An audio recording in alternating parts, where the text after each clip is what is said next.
Good afternoon students. कल आपने जो महाकवि माघ का प्रभात वर्णन निबंध समझा था उसका केवल प्रथम अवतरण ही मैंने आपको समझाया था, उससे आगे का अंश आप समझिए।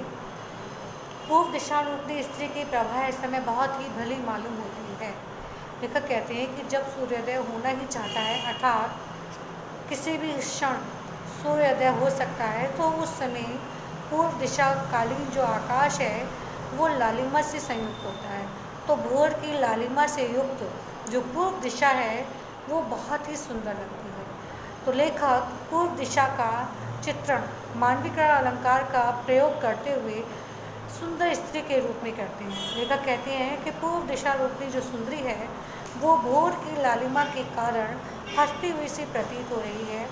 वो चंद्रमा का उपहास उड़ाते हुए कहती है, ये सोचती है कि देखो इस चंद्रमा को, जब तक ये मेरे सानिध्य में रहा, अर्थात जब चंद्रमा पूर्व दिशा में उदित हुआ तो अपनी चांदनी के साथ, अपनी आभा के साथ उदित ही नहीं रहा, वरन क्रम क्रम करके उसकी जो चांदनी थी वो बढ़ती रही। लेकिन जैसे ही चंद्रमा पश्चिमी दिशा रूपी पराई नाग की ओर आकर्षित हुआ, उसकी चांदनी जो है वो धीरे धीरे क्षीण होने लगी। तो लेखक कहते हैं कि चंद्रमा को पूर्व दिशा रूपी सुंदरी के द्वारा अपने उड़ाए जाने वाले उपहास अर्थात मजाक से कोई मतलब नहीं। वो तो मनमौजी है, वो अपने ही रंग में, अपने ही आनंद में मग्न हो रहा है। अस्त होने के कारण चंद्रमा का जो बिंब है वो किनारे से लाल हो रहा है और देखने पर ऐसा प्रतीत होता है कि जैसे पुरानी कमल की नाल के कटे हुए टुकड़ों की भांति ही सफ़ेद हो रहा हो। अस्त होने के कारण उसका बिंब तो श्वेत है, परंतु किनारे किनारे कुछ लाल भी है।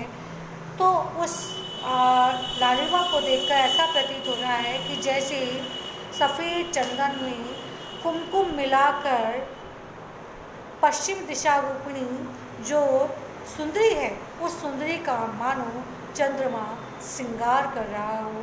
उसे प्रसन्न करने के लिए मानो चंद्रमा पश्चिमी दिशा रूपिणी दिग्वधु के सुंदर मुख पर चंदन का लेप करके उसको सजा रहा हो, उसका श्रृंगार कर रहा हो।